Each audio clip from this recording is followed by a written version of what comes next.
വീട്ടിൽ ഈ അഞ്ചാമത്തെ ചെല്ലക്കുട്ടിയെ വിവാഹം കഴിച്ച് നമ്മുടെ ലൈഫിലേക്ക് കൊണ്ടുവരുമ്പോൾ അതേമാതിരി ഒരു പാമ്പറിങ് എക്സ്പെക്റ്റ് ചെയ്യുന്ന കുട്ടിയായിരിക്കില്ലേ? അപ്പോഴും അങ്ങനെ ഒരു കുറച്ച് നമ്മൾ കൂടുതൽ കെയർ കൊടുക്കുക എല്ലാത്തിനും ഒരു അത് വേണ്ടി വരില്ലേ? അത് വേണ്ടി വരും. അങ്ങനെ ചിലപ്പോൾ അത് ബുദ്ധിമുട്ടാവും. ബുദ്ധിമുട്ടല്ല, അതിനോ ഇത് എത്ര പോകാൻ പറ്റും കൂടിപ്പോയാലും. മ്യൂച്വലി വീക്ക്നെസ്സസ് എന്താണെന്നറിയാം. കൂടിപ്പോയാലും ഒരു കമ്മൽ മേടിക്കാനുള്ള വീക്ക്നെസ് ആയിരിക്കും. അത് യു വോണ്ട് ബിലീവ്, മെൽബോണിൽ പോയാലും അത് കറക്റ്റായിട്ടൊരു ഷോപ്പ് കറക്റ്റായിട്ട് വരും. കമ്മൽ മേടിക്കാൻ പോവുക, ഇത് മാല മേടിക്കാൻ പോവുക, ഇത്രയല്ലേ ഉള്ളൂ.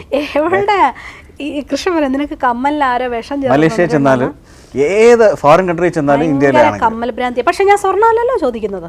നല്ല ഭക്ഷണപ്രിയല്ലേ?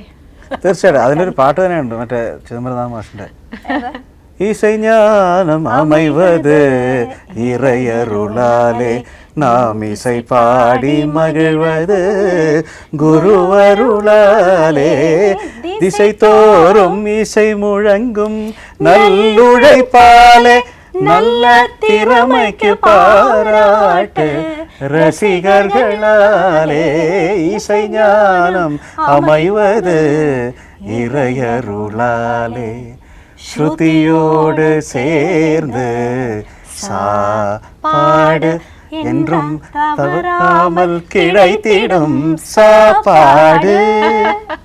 ஸ்ருதியோடு சேர்ந்து சாப்பாடு என்றும் சுவையோடு கிடைத்திடும் சாப்பாடு.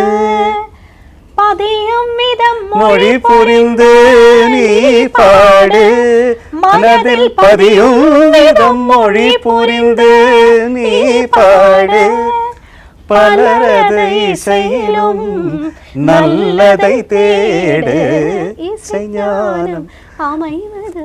എന്തൊരു സാഹിത്യം, ഒരുപാട് അർത്ഥമുണ്ടല്ലേ? പിന്നെ എല്ലാം വരുന്നുണ്ട്. പിന്നെ ഇന്ന് ആരെയും ചെയ്യാത്തൊരു കാര്യം ഒരാൾക്ക് മറ്റൊരാളെ അപ്രീഷിയേറ്റ് ചെയ്യാൻ എന്തോ ഒരു ഒന്ന് അത്, രണ്ടാമത് പലർക്കും മനസ്സിലാവുന്ന വിധത്തിൽ നീ പാടുന്ന പറയുന്നത്. അതും ഭയങ്കര ശ്രുതിയോട് ചേർന്ന്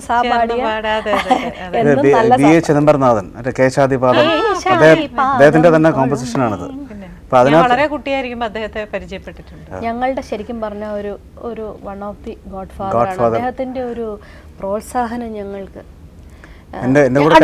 വീടിന്റെ അടുത്തായിരുന്നു. ഞങ്ങളുടെ പ്രോഗ്രാംസിനെല്ലാം കച്ചേരിക്ക് ലാസ്റ്റ് അദ്ദേഹത്തിന്റെ കച്ചേരിക്ക്